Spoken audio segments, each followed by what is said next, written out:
성경에서 가르치는 진리는 변화를 일으키는 진리입니다. 성경에서 말하는 진리는 사람들로 하여금 머릿속에 뭔가 새로운 것을 깨닫게 하는 것으로 끝나는 것이 아니라 우리의 생활, 삶 전체를 바꾸는 것을 진리라고 합니다. 그러므로 그것이 진리인가 아닌가 하는 시금석은 그의 삶 속에 변화가 있는가 없는가를 살핌으로써 알아야 한다고 성경은 말하고 있습니다. 예수님도 말씀하시기를 그 열매를 보고 그 나무를 알지니 라고 했습니다. 삶의 열매, 또 열매의 그 변화가 없이 그냥 머릿속에서 관념으로 깨닫는 진리는 참된 진리가 아니라는 것입니다. 오늘 본문에서도 보면 주님께서 이 천국에 관한 비밀을 비유를 통해서 깨닫게 하신 후에 제자들에게 변화를 요구하시는 것을 볼 수 있습니다. 51절에 보면 이 모든 것을 깨달았느냐 하시니 제자들이 일제히 대답하기를 그러하오이다 라고 대답을 했습니다. 그러자 52절에 보니까 예수께서 이르시되 그러므로 하시면서 세 가지 변화를 제자들에게 요청하고 있습니다. 오늘 2025년 1월 첫째 주 신년 예배를 드리는 저와 여러분을 향해서 하나님께서 기대하고 있는 신앙의 변화, 어떤 변화된 삶을 주님께서 원하고 계실까요? 첫 번째, 주님은 삶의 자세의 변화를 요구하고 있습니다. 이것이 요약되어 있는 것이 제자들을 향해서 너희는 천국의 제자다라고 말씀하고 있는 것입니다. 이 제자라는 단어, 여러분 무슨 뜻일까요? 우리가 쉽게 생각하면 오늘날 학생, 선생과 학생과의 관계를 의미하는 것으로 생각할 수 있습니다. 그러나 성경에서 말하는 제자라는 말은 그런 의미보다 훨씬 깊은 뜻이 담겨져 있습니다. 오늘날 근대 교육은 가르치는 사람과 배우는 사람이 교실에 모여서 각종 지혜와 지식과 정보를 나누고 함께 공유를 합니다. 그런데 이 16세기 이전, 특별히 예수님 당시의 교육은 교실에서 만나는 것이 아니었습니다. 아침에 와서 한 8시간 이렇게 수업 듣고 돌아가는 그런 스승과 제자 사이가 아닙니다. 이 당시 교육의 방식은 도제 교육의 방식이었습니다. 요즘도 바둑을 가르치는 분들이 이렇게 내 제자를 딱 삼으면 그저 그냥 교실에서 학원에서 가르치는 것이 아니라 아예 어렸을 때 집으로 불러들여서 또 먹이고 재우고 자식처럼 키우면서 혼을 불어넣고 자세를 불어넣고 정신을 불어넣고 훈련시켜서 자신의 모든 것을 전수합니다. 우리는 그것을 도제 교육이라고 합니다.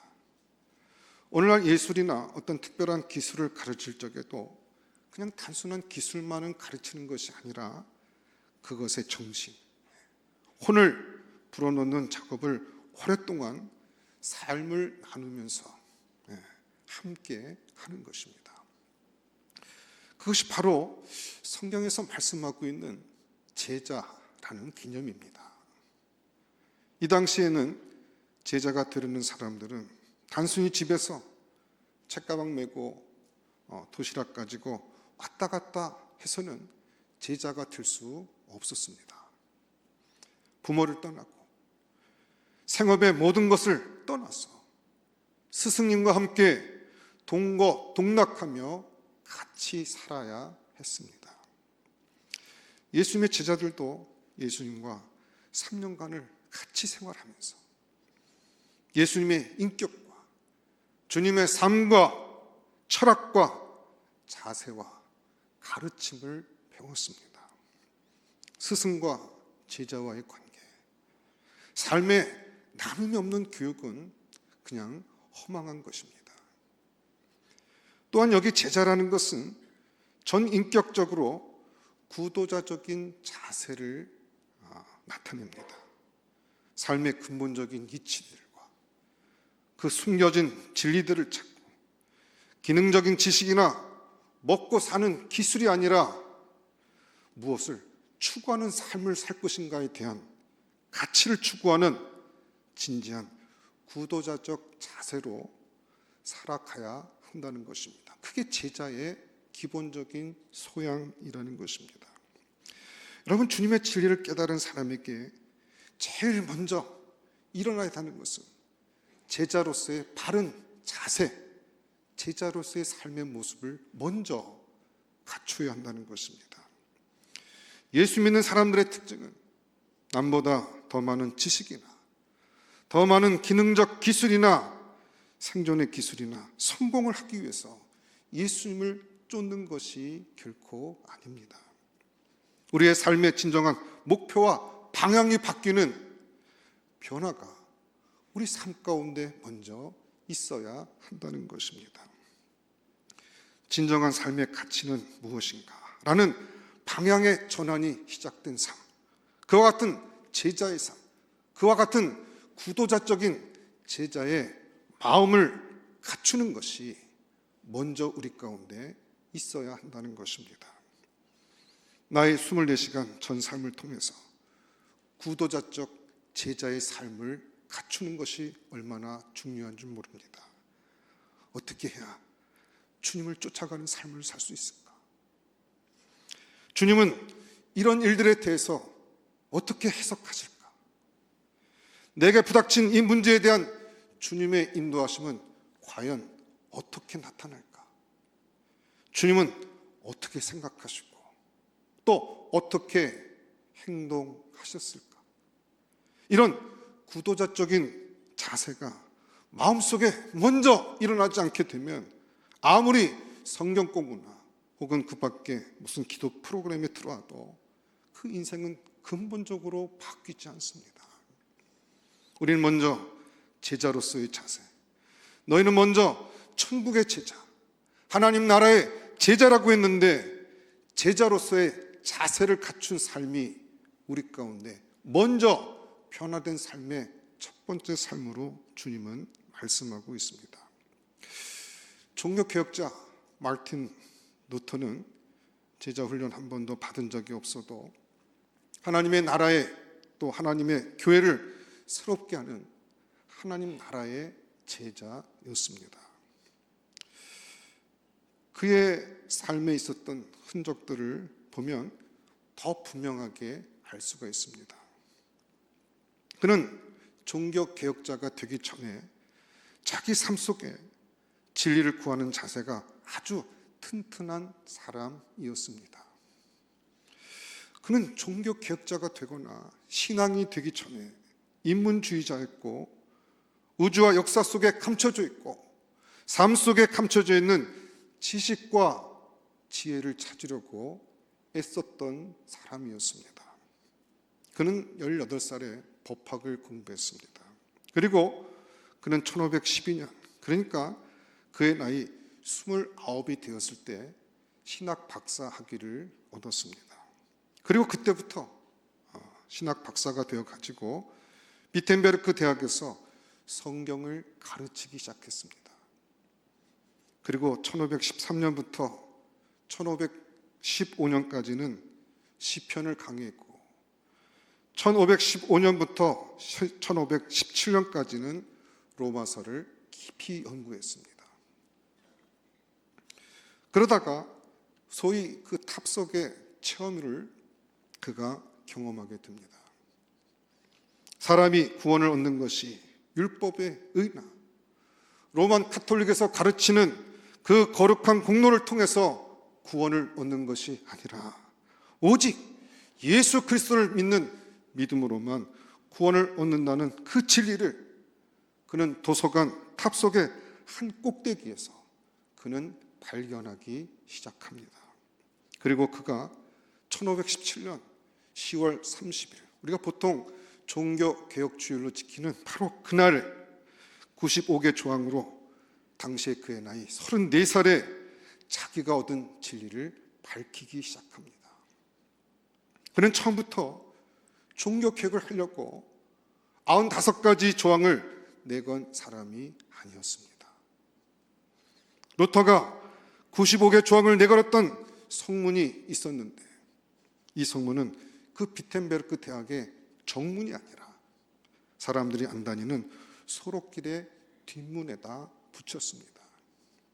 루터는 종교개혁을 할 의도를 갖고 그렇게 했던 것이 아니라 그 당시 거짓된 진리 앞에서 자기가 가진 진리가 너무나도 괴롭고 양심에 고통스러우니까 어쩔 수 없어서 진리의 구도자로서 겸손하게 뒤에다 조용하게 자기의 양심을 위해서 붙였을 뿐인데, 하나님의 귀한 섭리가 있어서 이것이 전 독일에 퍼져나갔고, 그 당시 구텐베르크 금속 활자가 발명된 직후였기 때문에 불과 30일 만에 전 유럽에 퍼져가지고, 그 인쇄된 것이 퍼져가지고 독일의 작은 시골 마을의 어린 수사의 진리를 향한 열심이 전 유럽을 뒤흔드는 종교개혁으로 번져 나갔던 것입니다. 그는 이런 측면에서 구도자였습니다. 그는 지식을 구했고 지혜를 구했고 그 진리를 찾는 과정에서 교회를 새롭게 하는 자가 되었던 것입니다. 주님이 먼저 원하시는 변화는 천국의 제자됨입니다. 우리는 진리를 찾는 그런 구도자의 삶의 자세가 하나님의 부름 앞에 먼저 요청되고 있다는 사실을 기억해야 됩니다. 종교개혁 당시의 종교개혁자들은 개혁자이기 전에 구도자였던 것입니다. 진리를 구하고 삶에 참되고 영원한 가치를 추구하는 제자의 자세를 그들이 가지고 있었던 것입니다. 보다 더 진정한 삶의 의미, 보다 더 영적인 가치, 그리고 때로는 세속 속에서 내려놓아야 될 내 욕망들이 무엇인가를 살피고 자기를 비우고 주님의 정신을 닮아가고 주님의 삶을 이루기 위해서 애쓰는 하나님 나라의 제자, 구도자, 그런 마음을 가진 제자의 삶을 주님은 우리의 삶 가운데 변화되어야 될 첫 번째 요소라고 말씀하고 있습니다. 여기서 주님은 너희가 깨달았느냐? 제자들이 그러하오이다 라고 다 대답하니까 그러므로 너희는 첫 번째 변화, 천국의 제자가 되어야 될 것을 말씀하셨습니다. 두 번째, 주님께서는 제자들을 향해서 이렇게 말씀하십니다. 그러므로 천국의 제자된 서기관마다. 주님은 12제자를 향해서 오늘 주님께서 그 제자들을 서기관이라고 부르고 있습니다. 이거 굉장히 좀 이상한 이야기입니다. 주님은 제자들을 한 번도 하나님 나라의 제사장이라고 부른 적이 없습니다. 하나님 나라의 선지자라고 부른 적도 없습니다. 더군다나 하나님 나라의 왕이라고 부른 적도 없었습니다. 왕직과 제사장과 이 선지자직은 이스라엘 이 구약 공동체가 붕괴하면서 사라져버린 것입니다. 옛 하나님의 백성들은 국가 공동체로 만들어졌으나 지금 이 교회 공동체는 좀 다릅니다. 그 당시는 국가 체제였습니다. 이스라엘이라고 하는 하나의 왕국 체제였습니다. 그러므로 하나님의 기름 부음 받은 일꾼들이 왕으로, 또 거기서 중앙 성소인 예루살렘 성전을 관장하는 제사장들로, 그리고 이들의 잘못을 견제하기 위해서 들판이나 왕궁이나 어디서나 아무 때나 성령께서 부으시면 일어나서 말씀을 증거하는 선지자들이 일어나서 예루살렘과 왕과 백성들에게 하나님의 뜻을 전달하곤 했습니다. 그러나 이런 식의 왕국 공동체는 앞으로 오실 메시아에 대한 예표였고 예수 그리스도의 사역을 나타내었습니다. 그리고 그 예표대로 예수님께서 그리스도로 이 땅에 오셨습니다. 이제 메시아로 오신 주님이 그의 왕 되심과 제사장 되심과 그리고 선자 되심을 통해서 이루신 그 메시아 사역을 통해서 이제는 제자들을 서기관이라는 직책으로 부르시면서 앞으로의 사역의 방향과 성격을 나타내 보여주고 있습니다. 여러분, 예수님 당시 상황을 생각해 보십시오. 이스라엘 왕국 체제는 다 무너지고 이스라엘은 바벨론으로 아수르로 포로로 끌려갔습니다. 중앙의 예루살렘 성전은 파괴되었습니다. 제사장들은 없어졌고 제사장이 없으니까 당연히 제사를 드릴 수 없었습니다. 선지자들은 나타나지 않았습니다. 그렇게 400년의 침묵기를 지나게 있었습니다. 여기에 하나님의 놀라운 계시가 있습니다. 더 이상 하나님은 제사장, 선지자, 왕이라고는 이런 직분으로 하나님 나라를 다스리기를 원치 않으셨습니다.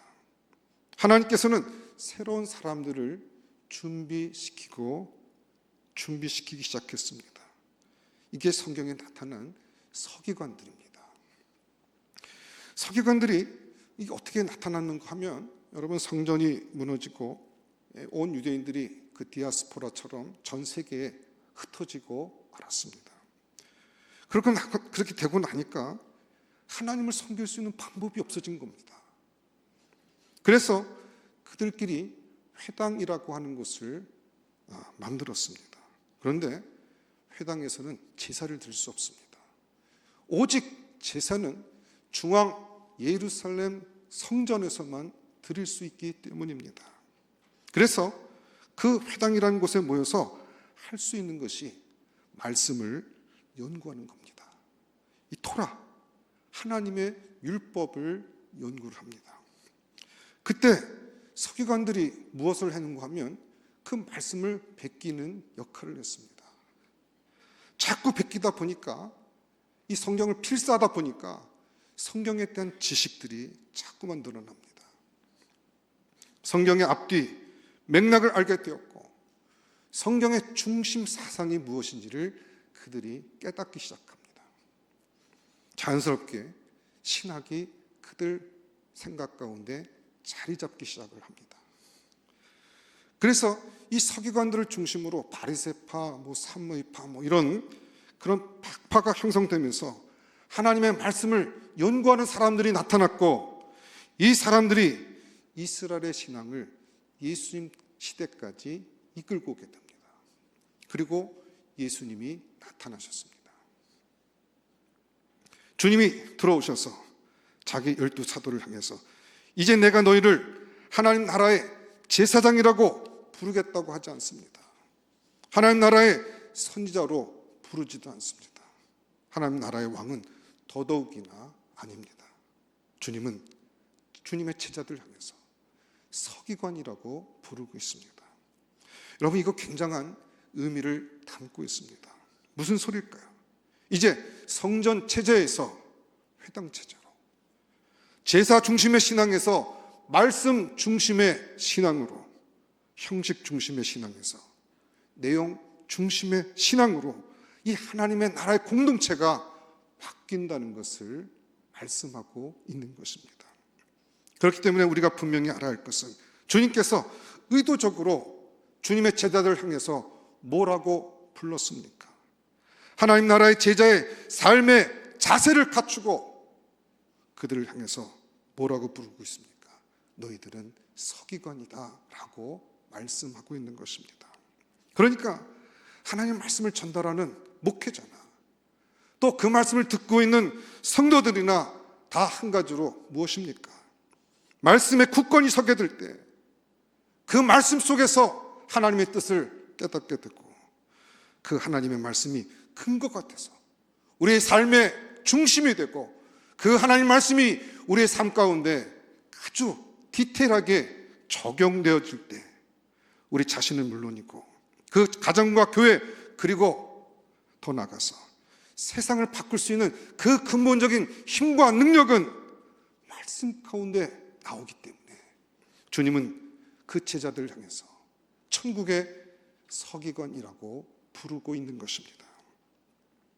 저와 여러분들이 하나님 말씀 앞에 설 때마다 우리가 기억해야 할 것은 하나님 말씀 앞에 올인하겠다고 하는 결단의 마음이며 마지막까지 내 가슴을 울리는 것은 짧은 감동도 아니고 예화도 아니고 오직 하나님의 말씀만이 생생하게 우리 가슴 속에 남아야 한다는 것입니다. 고린도후서 4장 2절에 보면 사도 바울은 이렇게 말합니다. 하나님의 말씀을 혼잡하게 하지 아니하고 라고 말했습니다. 자기의 생각과 뜻대로 하나님의 말씀을 삐뚤어지게 의도적으로 사용하지 말라는 것입니다. 고린도후서 2장 17절에서는 잡것을 섞지 말아야 한다고 말씀하고 있습니다. 성령께서 말씀하시고자 하는 그 뜻을 그대로 드러내는 진리를 그대로 전달하는 자가 되어야 한다는 것입니다. 하나님 말씀에 근거하고 그 하나님 말씀을 증거할 때 액면가 있는 하나님 말씀 그대로 그것을 전달할 수 있는 믿음의 자세가 우리 가운데 필요하다는 것입니다. 그래서 설교자가 설교를 했을 때 설교자의 체험이나 설교자의 어떤 이야기가 기억에 남기보다는 여러분 그 이야기가 체험도 하나님의 말씀을 설명하기 위한 하나님 말씀을 드러내기 위한 그것은 보조 역할에 불과한 것입니다.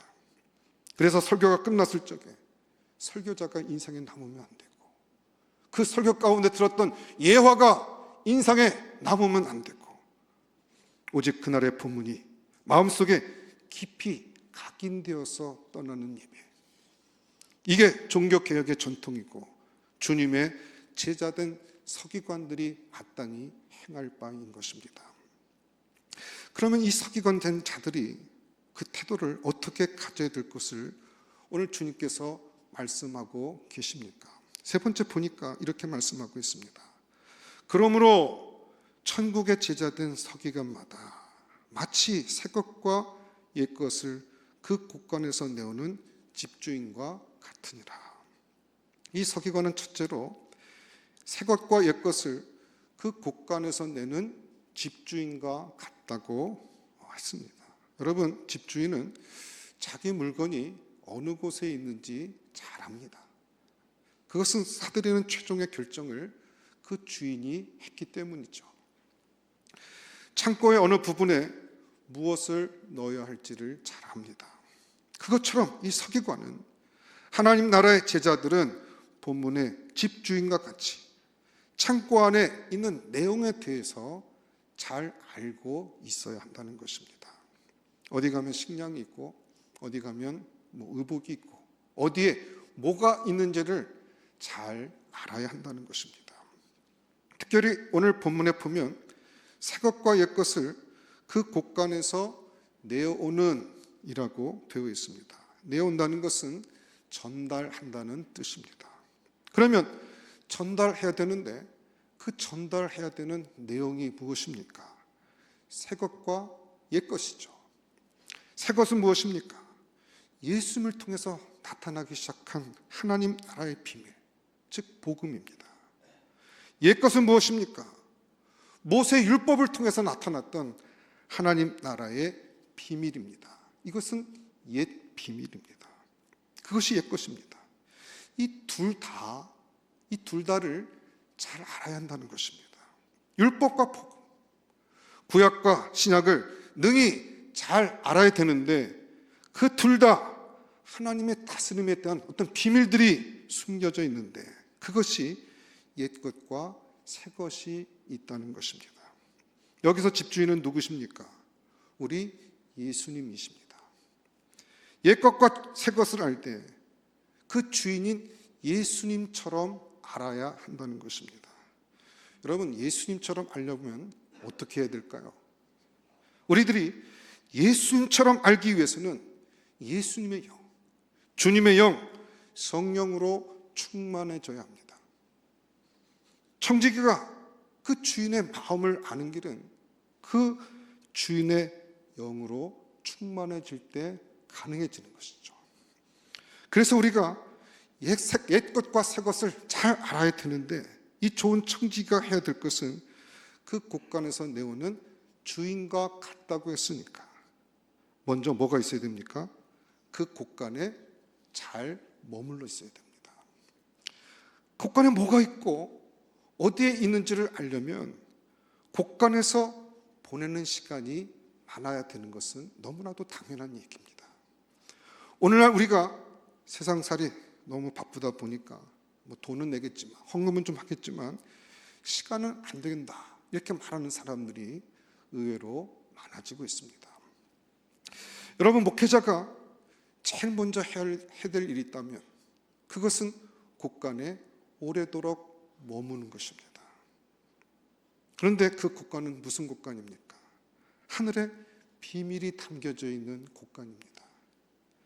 이 창고는 비밀의 창고입니다. 신비의 창고입니다. 여기는 옛것과 새것이 있는데 특별히 성령의 인도하심을 받고 주님의 영으로 이끌림을 받아 그곳에 머물게 되며 하나님의 주시는 그 새것의 풍성함과 옛것의 고색 창연함을 마음껏 누릴 수 있는 곳입니다. 이 곳간에 오랫동안 머무는 사람만이 하나님이 갖고 있는 비밀들, 그 옛 비밀과 새 비밀의 큰 감동과 경탄을 거기서 체험하게 되는 것입니다. 사도들은 이것을 잘 알고 있었습니다. 사도행전 6장 2절과 4절에서 우리는 오로지 기도하는 일과 말씀 사역에 힘쓰겠다고 사도들이 선포를 했습니다. 그 신비의 곳간에서 온갖 성령의 새로운 것과 옛 것을 끌어내서 하나님의 성령을 통해서 깨닫게 되는 진리의 말씀에 그 사로잡히고자 하는 열망의 그들 가운데 붙잡히게 될 때 사도들은 기도하는 일과 말씀 전하는 일에 전무하겠다고 그렇게 고백들을 한 것입니다. 목회자는 열심히 기도하고 열심히 말씀 안에 들어가 하나님의 풍성한 진리를 깨닫고 그 깨달은 진리를 하나님의 백성들 가운데 선포하고 하나님의 백성들은 그 말씀을 잘 듣고 깨닫고 하나님 말씀이 중심된 그와 같은 믿음의 삶을 살아가는 것, 그럼 그것이 바로 하나님이 꿈꾸는 이 공동체이고 이 공동체에 참여한 여러분 마음과 심령 가운데 바른 하나님의 말씀이 내 심령 가운데 깨달아지고 그 하나님 말씀이 내 삶의 근거가 되고 기준이 되고 내 삶에 적용시킬 수 있는 그와 같은 믿음의 삶을 살아가는 것, 주님께서 우리를 향한 소망인 것입니다. 목회자가 말씀에 헌신하지 못해서 하나님 말씀, 그 말씀 그대로 증거하지 못하거나 혹은 하나님의 백성들이 말씀을 통해서 잘 깨닫지 못하게 되면 어떻게 될까요? 교회에 대한 무슨 중요한 결정을 하게 될 때 주님의 마음을 품고 결정을 하지 못하게 됩니다. 하나님의 뜻, 하나님의 마음을 헤아려야 되는데 말씀을 모르는데 어떻게 그것이 가능할 수 있겠습니까? 그런 분들은 실제적인 하나님께 헌신하는 것이 아니라 그냥 행정적인 봉사만 하려고 합니다. 그래서 교회에 와서 의결권만 해가고 의사결정권을 통해서 다스리려고만 합니다. 하나님 말씀에 능한 제자로서의 일꾼이 되지 못하게 되면, 성경에 대해서 모르게 되면 어떻게 됩니까? 세상에서 배운 그대로 교회에서 행하게 됩니다. 학교 선생님 출신은 학교 운영하듯이 교회를 운영하려고 하고, 회사 사장님 출신은 회사 경영하듯이 교회를 그렇게 운영하려고 합니다. 저마다 다 다른 세상 것을 갖고 와서, 세상 것을 끌고 와서 이렇게 교회를 움직이려고 하면 여러분, 교회가 어떻게 되겠습니까? 갈등이 생기고 그때부터 세속화되기 시작합니다. 교회 개혁은 목회자 한 사람만이 아니라, 교회 지도자만이 아니라 모든 주의 백성들이 함께 해야 하는 것입니다. 함께 하나님의 뜻이 무엇일까? 우리를 통해서 하나님께서 이루시고자 하는 것이 무엇일까? 깊이 생각해야 합니다. 모두 함께 하나님 나라의 새 것에 대해서, 옛 것에 대해서 능히 알고 그것을 전달하고자 하는 마음이 필요한 것입니다. 곳간에 오래 머물면서 기도와 묵상을 통해 말씀의 부유함에 먼저 젖어들어야 합니다. 여기 내온다고 말씀하고 있는데, 여기 내온다는 것을 스펄전 목사님은 이렇게 말했습니다. 설교자나 성경을 가르치거나 교회 지도자들이, 교회 모든 성도들이 말씀을 깊이 묵상해야 된다. 말씀은 그 영혼의 양식으로 깊이 받아 먹어야 한다. 어디까지 가야 하나? 그대의 피가 성경의 말씀으로 가득 차서 그대의 인격 깊은 곳에서 찔리기만 하면 하나님의 말씀이, 그 말씀의 본질이 흘러나오기까지 성경 안에서 머물러라. 이것이 천국의 곳간에서 하나님의 나라의 비밀의 옛 것과 새 것을 깊이 묵상하고 살펴서 꺼내오는 집주인과 같은 제자들의 삶이라는 것입니다. 오늘날 교회가 새롭게 되어져야 한다는 것은 어떤 제도나 체제를 변화시키는 것이 아니라 하나님의 백성으로 일컫는 주님의 제자들의 라이프 스타일이 변화되는 것입니다. 일 중심이나 성취 중심이 아니라 머무름, 존재의 변화, 내면의 변화를 끊임없이 추구하고 그 깊이를 추구하고 물이 변하여 포도주가 되는 그 일이 일어날 때 교회는 새로워지는 것이지, 시스템을 바꾸고 보직을 바꾼다고 해서 새로워지는 것이 아닌 것입니다. 하나님 앞에서 근본적인 변화를 추구했던 것이 종교개혁의 정신이었습니다. 그것은 한마디로 솔라 스크립투라, 오직 말씀으로 라고 하는 것이 오늘 저희와 우리가 속해 있는 장로교회 교리의 핵심이에요. 하나님 말씀이 내 삶의 기준이 되고, 하나님 말씀이 내 삶에 깊이 적용되고, 말씀이 가라는 곳까지 가고, 말씀이 서는 곳에 설 줄 아는 사람, 하나님 말씀의 절대적 권위를 인정하고 그 말씀의 권위 앞에 순복하는 사람, 하나님의 제자로서 살아가는 믿음의 삶인 것입니다. 하나님 나라의 제자로, 하나님 나라의 서기관으로, 하나님 나라의 곳간에 오래 머물러서 옛 것과 새 것의 비밀스러운 것을 캐내어 들고 나오는 이 운동을 할 때 교회는 비로소 바뀔 수 있는 것입니다. 여러분들의 구역 예배든 혹은 성가대에서든 혹은 교사들의 모임에서 끊임없이 지난 한 주간 동안 하나님께서 그 성령의 인도하심 속에서, 말씀의 곳간 속에서 내게 주신 그 신선한 말씀, 그 깊이 있는 옛 말씀들을 찾아내서 들고 나와 전달하는 자, 내 집주인, 여기서 하나님 나라의 진정한 변화는 시작되는 것입니다. 깨달았느냐? 그러하오이다. 그러자 주님은 세 가지 변화를 주님의 제자들에게 말씀하셨습니다. 너희는 먼저 천국의 제자의 자세를 가져라. 너희 직분이 서기관인 것을 알라. 그리고 너희는 곳간에 오랫동안 머물러서 새 것과 옛 것을 풍부히 갖고 나오는 집주인의 성령의 충만한 삶을 살아라. 그래야 진정한 변화가 시작된다는 것입니다.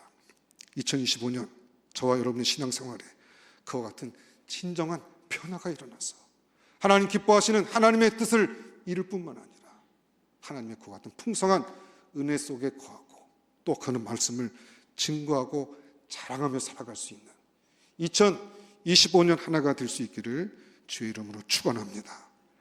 기도하겠습니다. 하나님 감사합니다. 우리의 연약함에도 불구하고 우리를 포기하거나 버리지 않고 우리를 택정하실 뿐만 아니라 인도하시고 붙들어서 하나님의 열심을 통하여 하나님의 나라까지 인도하시는 주님의 그 신실한 사랑에 늘 감사하고 감격하며 살아가는 믿음의 종들이 되게 해주시고 하나님의 기대, 하나님이 원하시는 바를 이루어 드릴 수 있는 믿음의 삶을 살아가는 믿음의 종들이 다 될 수 있도록 은혜 허락하여 주시옵소서. 하나님의 부르심대로 살아가는 하나님의 친백성들 되게 하시고 2025년 마치는 마지막 주에는 더 큰 감사와 감격으로 주 앞에 나가는 믿음의 종들이 다 될 수 있도록 역사하여 주시옵소서. 모든 것 감사하옵고 예수님 이름으로 기도드렸사옵나이다. 아멘.